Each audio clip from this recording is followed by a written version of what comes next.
अस्सलामुअलैकुम। आफाक फारूक की नए प्रोग्राम के साथ आपके सामने हूँ। मौजूद यकीनन अमेरिका से पाकिस्तान तक है कि डोनाल्ड ट्रंप को पहला झटका फेडरल कोर्ट के जज ने दे दिया। पिछले प्रोग्राम में मैं आपको बता के गया था कि ये बहुत मुश्किल बात होगी। मुझे उस वक्त कॉन्स्टिट्यूशन का आर्टिकल नहीं पता था, याद था वो 14 है कि जिसके तहत जो है कि जो पैदाइशी बॉर्न बच्चे हैं उनका पैदाइशी हक है सिटीजनशिप का, तो वो इतना ईजी और फिर डेमोक्रेट अदालतों को पहुंच गए हैं। तो आज हम इस पर अच्छी खासी बात करेंगे। अच्छा, ध्यान में रखें कि मैं इस वक्त प्रोग्राम कर रहा हूँ, तकरीबन 2:30 बज रहे हैं दिन के, दोपहर के पाकिस्तान में। तो जो शाम में खबरें आती हैं तो वो तो मैं कवर नहीं कर सकता, क्योंकि मैं खौफ में करता हूँ कि कभी नेट 4 घंटे लेता है और कभी आधे घंटे लेता है और कभी लोड ही नहीं करता। तो यू कैन इमेजिन। देखिए, बहुत सी बातें होती हैं, प्रोग्राम बड़ा हो जाता है, लोग एतराज़ करते हैं, मगर मैं क्या करूँ, बताना भी होता है कि मेरे करीब तरीन जो दूध की दुकान है ना, वो जहाँ मैं वॉक करके आराम से चला जाता हूँ, तो कभी 11 बजे खुलता है, कभी 10 बजे खुलता है, कभी 9 बजे खोलता है। एक हैबिट होती है। मैं बड़ा ट्रेडिशनल आदमी हूँ कि जिन रस्तों पे चलता हूँ उन्हीं रस्तों पे मैं अपने पुराने कपड़े भी नहीं फेंक पाता। खैर, तो आज उसने कोई 11 बजे खोली, उस वक्त भी सोया हुआ था। अच्छा, मैंने उसे दुकान के अंदर शॉप में नमाज पढ़ते हुए देखा है, तस्बीह खींचते हुए भी देखा है। तो मैंने दूध लेने के बाद उससे कहा कि बहुत जल्दी नहीं खोल ली दुकान। तो एकदम उकताहट बेदारी से, और जी रोटी देने वाला अल्लाह है, कोई बंदा थोड़ी देता है जिसने आना है आए, नहीं आना है नहीं आए। तो ये एक यहाँ का रूटीन है। मट्टी धूल का मैं अभी शावर लेकर आया हूँ। मैं हर दूसरे दिन शावर लेता हूँ, क्योंकि मैं डेली, वहाँ तो अमेरिका में तो डेली लेता था, यहाँ बाहर निकलना ही नहीं होता। मगर अब रोज़ ही लेना पड़ेगा। कि आप यकीन करें कि इतनी मैल निकलती है कि यकीन नहीं आता, सोच भी नहीं सकता कोई। मुझे नहीं समझ आता कि कहाँ से आती है।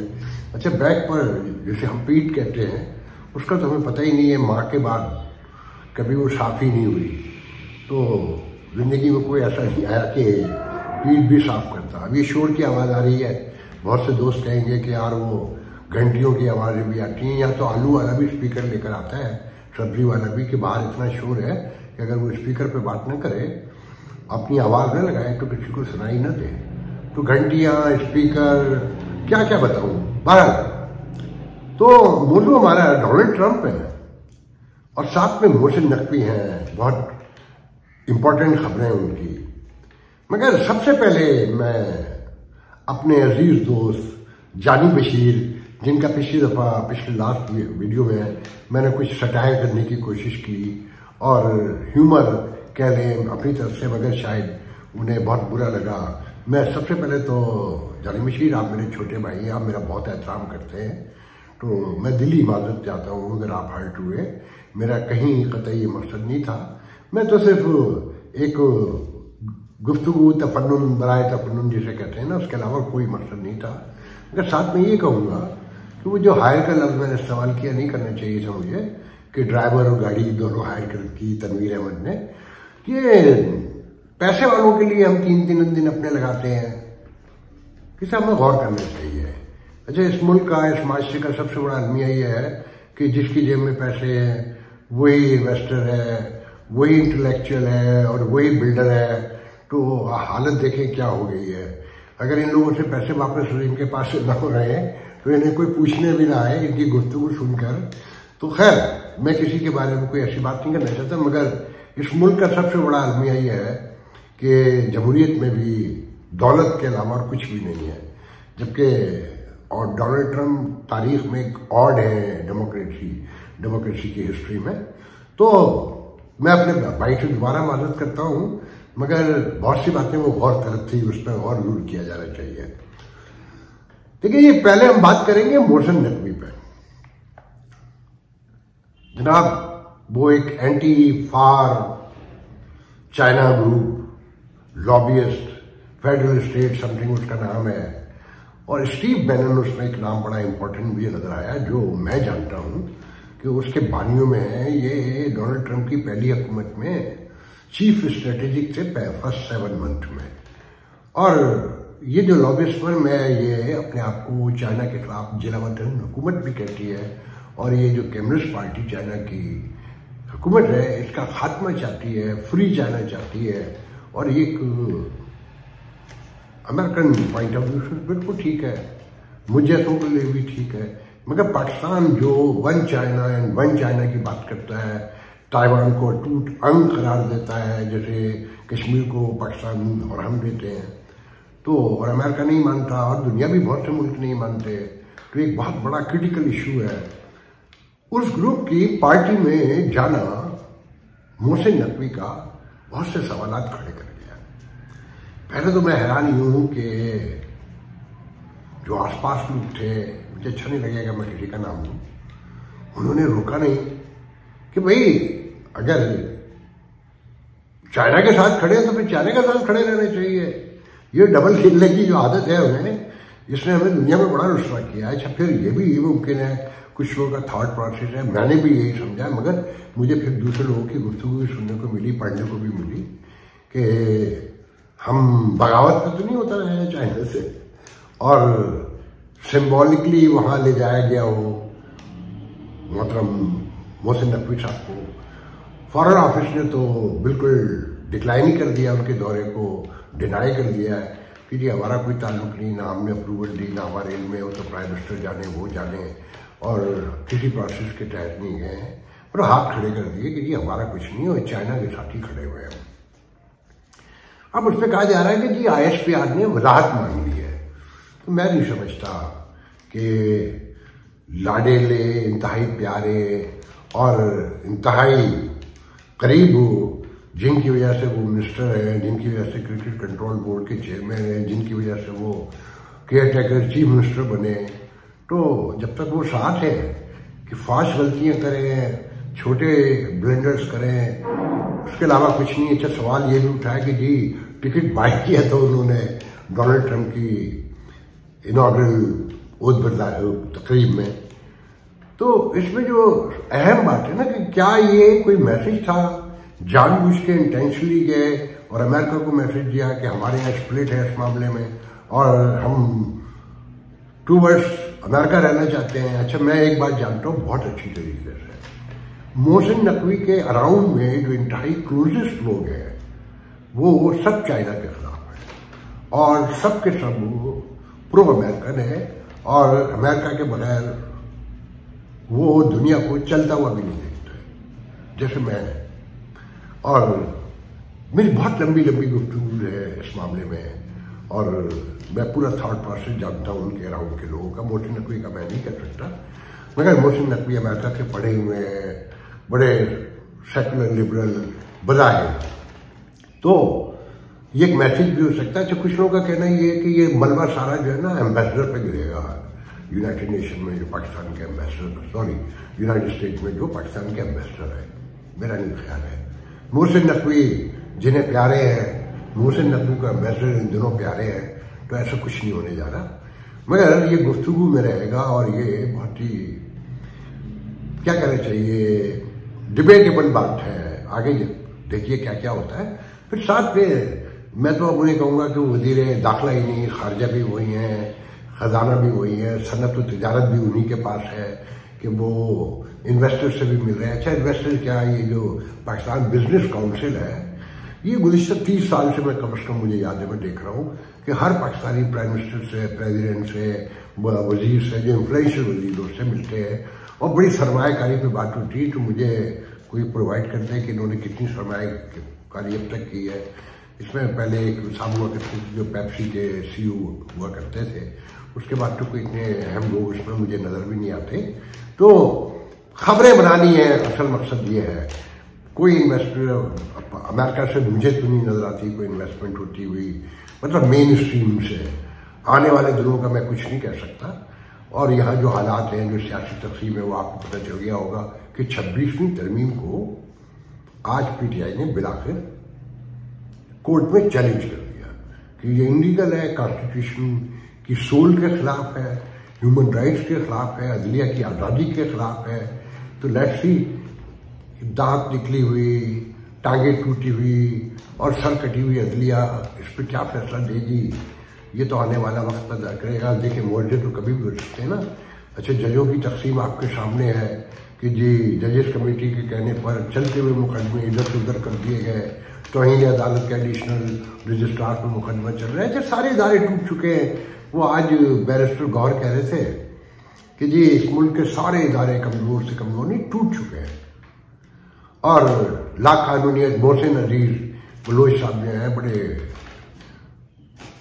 बाइज्जत कहना चाहिए, बामुकाम और मैन ऑफ डिग्निटी कहलाते हैं, पीटीआई के सेनेटर हैं, मगर उनका बड़ा एहतराम है जुनूबी पंजाब में। वो रेप के हवाले से जो सजाएं नई आ रही हैं कि सजाएं मौत भी कंसीडर हो रही है, 25 साल पूरे कि कोई पेरोल नहीं, उम्र कैद हो रही होगी जो 14 साल में 7 साल में छूट के आ जाते हैं डे एंड नाइट काउंट करके। तो उस पर वो कह रहे थे कि जी इस मुल्क में लॉ एंड ऑर्डर तो इंतहाई कमजोर से कमजोर हो चुका है और गरीबों का इशू बन चुका है। तो यहाँ लॉ एंड ऑर्डर आपके दौर में था? गौर साहब से भी पूछ लें कि इस मुल्क में law and order, constitution, merit और इंसाफ आम आदमी के लिए कब था? मतलब मेरिट का हाल ये है कि बहुत से लोगों को पता होगा कि हैदराबाद में कुछ सुलंगी खानदान ने CSS के इम्तहान में 3 बच्चे एक साथ पास हो गए। पिछले दिनों याद है मैंने कहा था कि गाँव में सिंध में जहाँ कोई 25 के करीब CSS हो चुके हैं, क्योंकि एक पहले चला गया था लॉबिंग करके और पीपल्स पार्टी में हाथ पांव बनाकर। कराची जो दमाग है इस मुल्क का, अब यहाँ CSS का कोई बच्चा पैदा ही नहीं होता, क्योंकि ये सब उनके जो रिजल्ट आते हैं इंटरमीडिएट के, जो पिछले दिनों हंगामा हुआ है कि अब तो यहाँ कोई बच्चा ही नहीं है, ये शहर तो फारिग कर दिया है, इसकी ईंटें तक उखेड़ कर ले जाएंगे ये, आप याद रखिएगा, क्योंकि इन सबको यकीन हो गया है कि ये मुल्क बचने वाला नहीं है। तो आप ये देखें कि इस्लामाबाद में आपने सुना होगा कि एक गोल्ड मेडलिस्ट लड़की जिसने CSS में गोल्ड मेडल लिया, उसका मेरिट तोड़कर उसकी जॉब को जो दावा किया गया है कि एहसन इकबाल की किसी कजन को और किसी को प्रेफरेंस दी गई, तो वो मुजाहरा कर रहे थे अपने बाप के साथ, तो उन दोनों को अरेस्ट कर लिया गया। अब सच झूठ तो जब पता चलेगा ना, जब कोर्ट में मामला आए, उस लड़की को मीडिया पे आने दें। अच्छा, फिर ये मैं जल्दी जल्दी सब बता रहा हूँ, ये पीका एक्ट और डिजिटल एक्ट पर जो सहाफी टन्नी में चीख रही है और अपोजिशन, तो मुझे सिर्फ हंसी आ रही है। भाई पहले क्या प्रॉब्लम है, कौन सी आज़ादी आपके पास, या आप आज़ादी को कौन सा इस्तेमाल करते हैं? हर सियासी पार्टी का रिपोर्टर अलग है, वो दूसरा अगर पीपल्स पार्टी वाला मुस्लिम लीग नून में चला जाए तो प्रेस कॉन्फ्रेंस से निकाल देते हैं, कहते हैं कि ये तो हमसे उल्टे सीधे सवाल करेगा। मतलब मर्जी के रिपोर्टर जाते हैं और रिपोर्टर भी उनकी मर्जी के मुताबिक चलता है। अच्छा, फिर टेलीविजन या अखबार, टेलीविजन पर तो मैं बहुत दिलचस्प बात आपको बता दूं, 99% मेरे जानने वाले चैलेंज से कहता हूँ वो टीवी नहीं देखते, मैं देखता हूँ रात दिन, मैं टीवी के बगैर नहीं सो सकता। कि वाहिद प्रोफेशनल चैनल इसलिए है कि सब उसे फॉलो करते हैं। अच्छा, वो न्यूज चैनल कहलाता है, मगर वो एक टिड बिट्स है। अगर आप गौर से देखें, 4-5 तो रात के टॉक शो है ना, और एक वो मजाक के नाम पर जो घटिया, मतलब इस मुल्क के जवाल की कहानी जब कभी लिखी जाएगी तो ये भी हिस्सा होगा कि इस मुल्क का कॉमेडियन सबसे बड़ा किसे बताया जाता है। मतलब इससे ज्यादा घटियापन किसी माशरे में तनज़ुली की इससे बड़ी मिसाल नहीं हो सकती। हैरानी होती है देखकर, सुनकर, यकीन नहीं आता है कि भाई इनका मीडिया जो चाहे करे। तो आप ये देखें, उन 4 प्रोग्रामों को 4-4 दफा तो लाजमी रिपीट करते हैं, पहले भी बताया मैंने आपको। फिर क्रिकेट में जितना टाइम देते हैं, फिर सालगिरहें, फिर बरसियां, फिर रेसलिंग, फिर फुटबॉल, फिर कारों की रेस, फिर रेतीले इलाके में कारों की रेस है, फिर खवातीन का फुटबॉल, फिर खवातीन की क्रिकेट, मतलब सारा मिलाए हैं। तो अशराफिया के टॉक शो होते हैं, खबरें उनकी होती हैं, नोटिफिकेशन और सरकारी हैंड आउट। तो भाई किस बात का अनेते का आपको क्या फर्क पड़ता है? मुसीबत तो हम जैसे लोगों की आएगी जो अब यहाँ है। मिसाल के तौर पर मैं प्रोग्राम कर रहा हूँ, कोई भी मुझे अदालत ले जाए, मैं गरीब सा आदमी हूँ, तो मैं क्या करूँगा? बाकी तो आप सब उन्हीं के लोग हैं, 99% उनके लोग हैं। इवन मैं दावे से कहता हूँ जो उनके खिलाफ बोलते हैं उनमें भी एक बड़ी अक्सरियत उन्हीं की है और उनकी मर्जी से करती है, ताकि आपका कथारसिस होता रहे और आप खुश होते रहें। इस मुल्क में मैं तो भी कहता हूं कि अगर आपको रहना है ना तो यूथिया होना चाहिए। बस यूथिया खुश है दो बातों पे कि उसकी फलाने ग्रुप में बड़ी तारीखी बेइज्जती हुई। इस तारीखी और बेइज्जती के मुहावरे को वो टिका के इस्तेमाल करते हैं और बाकी उन्हें जिंदगी के बारे में कुछ नहीं पता। आप ये देखें ना कि इनका फिलोसफिकल थॉट देखेंगे, कल अमेरिका इस मुल्क के हुकूमतें गिराता था और ये जुल्म काउंट होता था। आज उस अमेरिका से कहा जा रहा है कि तू हमारी हुकूमत बना और हमें रिहा करवा। मतलब जो जहनी तौर पे इतने माजूर हो चुके हो कि अपना कहा भी याद ना रहा हो और बड़े फख्र से सर तान के फिर रहे हो कि डोनाल्ड ट्रंप आएगा और हमें रिहा करवाएगा और हमारी हुकूमत बनवाएगा, इलेक्शन करवाएगा। तो ये बात साबित करती है ना, मुझे या तो खासा साबित करना चाहते हैं कि देखो मुझे गिराया भी अमेरिका ने, वापस भी अमेरिका लेकर आया, मगर अमेरिका इनसे अगर ऐसा होता है जो नहीं होगा, अगर ऐसा होता है तो उसके बदले में इन्हें देना क्या क्या है, ये सवाल, इसका जवाब अभी तक पीटीआई में से किसी ने नहीं दिया, जो गौरतलब बात है। अच्छा देखें जी, जो मैं समझा हूं इस मुल्क की कोई समझ नहीं है, कोई डायरेक्शन नहीं है, किसी का थॉट प्रोसेस नहीं है, ना कोई संजीदगी से लेता है। और हालात ये है कि जिस तबके से टैक्स लेते हैं ना, जो गरीब तनख्वाहदार है, इनकी अपनी रिपोर्ट है सरकार की कि 300% ज्यादा टैक्स लेते हैं ये ताजरों के मुकाबले में, जो बरामद करते हैं और जो छोटे बड़े सब दुकानदार हैं उनसे। और 90% तो वो देते ही नहीं है, खा जाते हैं। बिजली भी वही चोरी करते हैं, गैस भी वही चोरी करते हैं। मतलब दर्जनों मिसालें तो वाकया तो मेरे इल्म में है।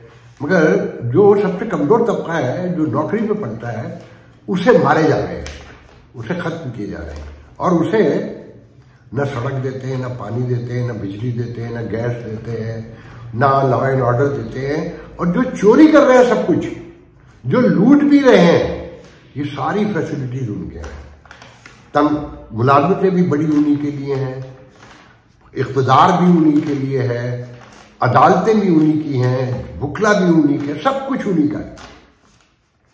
और आप खुश हैं, मस्त हैं कि बस ठीक है, गुजर हो रही है। तो उस पर मुझे एक लतीफ़ा याद आया, वो भी सुनाता चलूं कि दो बूढ़े बैठे खुश हो रहे, कह लगा रहे।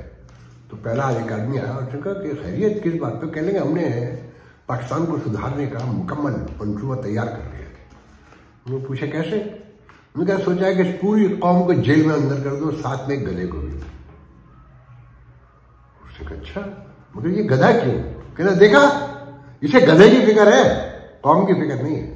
दूसरा आया, उसने भी कहा गधा क्यों? तो जो आया उसे गधे की फिक्र थी, कौम की फिक्र नहीं थी कि जेल में क्यों बंद कर रहे हैं कौम को।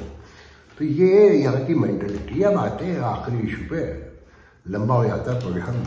डोनाल्ड ट्रंप के देखें, उन्होंने सारी दुनिया के इमदादी प्रोग्राम एक्सेप्ट इसराइल और इजिप्ट रोक दिए। इवन ये ताइवान का भी रोक दिया फौरी तौर पर।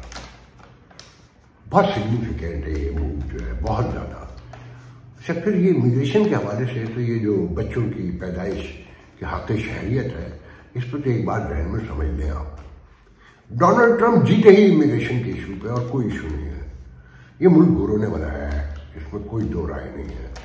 उन्होंने इसे तामीर किया, बिल्ड किया, इसे जमहूरियत की, उसकी एक एक चीज़ उन्होंने की। हम लोग तो ऐश करने गए वहाँ पर, ना हमने जमहूरियत सीखी, ना हमने उसमें कोई हिस्सा डाला। हम तो पैसे बनाते हैं और अक्सरियत अमेरिका को गाली देती है। कमाल बात यह है। 10 दिनों बाद मैं आपको बता चुका हूँ उसकी मिसालें। देखिए, ये 1920 तक गोरे 85% थे इस मुल्क में, अब टोटल 57% है। जो ब्लैक हैं वो ऑलमोस्ट 10% थे 1920 में, 9.9। हिस्पैनिक जो थे 1% थे, जो अब 18% है। और ये एशियन हम जिनमें आते हैं ये 1% थे ये भी, अब ये 6.5% है। तो अगले 10-20 साल में, और ये रिपोर्ट्स पहले बहुत बार आ चुकी है कि 2050 में गोरे माइनॉरिटी में चले जाएंगे। तो रिपब्लिकन का असल वोटर हमेशा से वाइट रहा है, और हाईएस्ट वोट पड़ा था रैगन को, जो मुझे याद पड़ता है 66%। और सारे रिपब्लिकन कैंडिडेट को सबसे ज्यादा वोट जो है वाइट ही देते हैं। डेमोक्रेट जो है ये 43% जो माइनॉरिटी है, अगर ये फुल निकल आए, क्योंकि डेमोक्रेसी से वाकिफ ही नहीं कि बड़ी अक्सरियत जो है, और ना इनका कोई लेना है, तो इन्हें तो बस मराद चाहिए, अपना हक चाहिए, ये दिखाते हैं और क्लेम करते हैं जहां जहां से आए वहां कुछ भी नहीं है, मगर इनको सारे राइट्स वहीं नजर आते हैं, उन्हीं से तलब करना होता है और उसे अपना हक समझते हैं। अच्छा, जो गोरा वोट है, मुझे उसका एग्जैक्टली नंबर तो इस वक्त याद नहीं, मगर अराउंड 40% जो है वोटर की, जो रजिस्टर्ड वोटर है वो डेमोक्रेट के ज्यादा है बजाय, मगर 35 to 40% बुरा वोट जो है वो पड़ता है डेमोक्रेट को। अगर वो 43 और ये 40 अगर सही मायनों में बंदे निकल आए तो रिपब्लिकन को कभी जिंदगी में इख्तियार न मिले, मगर अक्सरियत जो है एजुकेटेड नहीं है, मेंटली एजुकेशन की बात कर रहे हैं, डेमोक्रेसी इसका फायदा तो लेते हैं, जैसे पाकिस्तानियों के बारे में मशहूर है कि ये वोट आगे नहीं जाता, मगर फायदे सारे सही हैं। तो ये इमिग्रेशन पे जोर रखेंगे सबसे ज्यादा, और फिर आने वाले दिनों को सिक्योर करने के लिए ये जो टैरिफ बढ़ा रहे हैं जगह जगह, और नीटो से के लिए यूरोप से पैसों की डिमांड कर रहे हैं, और शी से गुफ्तगू कर रहे हैं कि तुम्हारा टैरिफ 10% होगा और इंडिया का 100% होगा, और यूक्रेन वार फलाना दिमाग का सारा, ताकि गोरे वोट को एक तरफ किया जा सके और अवेयरनेस को बढ़ाया जा सके, और जो इमिग्रेंट नए आ रहे हैं कम से कम उनको रोका जा सके, ताकि इस मुल्क का कंट्रोल हम जैसों के पास न चला जाए जो डेमोक्रेसी को समझते ही नहीं है। मैं इस बात को एक्सेप्ट करता हूं, मगर it will be not easy to do it. कि 14वीं तरमीम खत्म करने के लिए डेमोक्रेट, मैंने आपको पहले भी लास्ट 2 दफा शायद बता चुका हूं कि डेमोक्रेट की जरूरत पड़ेगी। वहां पर भी वाइट तो है ना, मगर अभी तो वो अदालतों में गए हुए हैं, तो मुझे नहीं यकीन कि ये हो सकेगा। अब मैं आखिर में जिक्र कर देता हूं कि एक ब्रीफिंग बहुत पीटीआई वालों ने करवाई। पीटीआई के असल तो लोग नहीं है वो, मगर पीटीआई टूवर्ड्स पीटीआई हैं, एक डॉक्टर उस्मान मलिक है, और जिन्हें सपोर्ट करते हैं कोई जमाल नाम है, पूरा नाम मुझे याद नहीं रहा, कई बार याद किया नहीं रहा। जमा जो डिजिटल ट्रक उन्होंने खरीद लिया है जिसमें बैनर चल रहा होता है इमरान खान का फौज के खिलाफ, और ग्लोबल पाकिस्तान के नाम से उन्होंने एक रखा हुआ है। 22 को ये हेयरिंग हुई, वहाँ 4 या 5 कांग्रेसमैन आए थे, 30-32 लोग थे टोटल वहाँ, जिसमें अकबर चौधरी जो टैक्सी ड्राइवर है ये, और टैक्सी लमोजिन कंपनी क्लेम करते हैं बड़ी, मगर खुद भी टैक्सी चलाते, कोई बुरी बात नहीं है, मेहनत का काम कोई भी करे फख्र से बयान करना चाहिए। इस तरह के लोग थे, और कहा यह जा रहा था कि सज्जाद बल्कि जो सेक्रेटरी ओवरसीज पीटीआई है उन्होंने आना है, मगर मेरी इत्तला ये है कि वो न सिर्फ आए नहीं बल्कि उन्होंने उस प्रोग्राम को रोकने की कोशिश की, और उस्मान मलिक से उनकी मुंहमारी भी हुई। फिर वहां मुस्लिम लीग के 2 लोग पहुंच गए जिन्हें बहरहाल पुलिस ने निकाल दिया। एक मानी शाह, ये याद है जो एयरपोर्ट पे वाकया हुआ था, नवाज शरीफ गए थे, कौन गया था मेरे ध्यान में नहीं आ रहा, कि पीटीआई वालों को, पीटीआई वाले वहां शोर करने पहुंचे थे, तो इन्होंने शटअप कॉल दी थी और बड़ा चिल्ला के हमारे दोनों जानी बशीर जैसी आवाज है इनकी भी, और ये जानी बशीर के कजन भी हैं जो बताने वाले हैं, एक ये और एक मेरे अजीज दोस्त है और मेरे बहुत छोटे भाइयों की तरह है राजा रज़ाक, और यही अकलौते अब एक्टिव रह गए हैं मुस्लिम लीग यूएसए में, और मुस्लिम लीग यूएसए इनको प्रॉपर मानती भी रही है। ये एक लंबी कहानी है। तो बहरहाल ये वहां पहुंच गए और इन्होंने बड़ा शोर डाला, तो बहरहाल पुलिस बुला के इनको बाहर निकलवाया गया।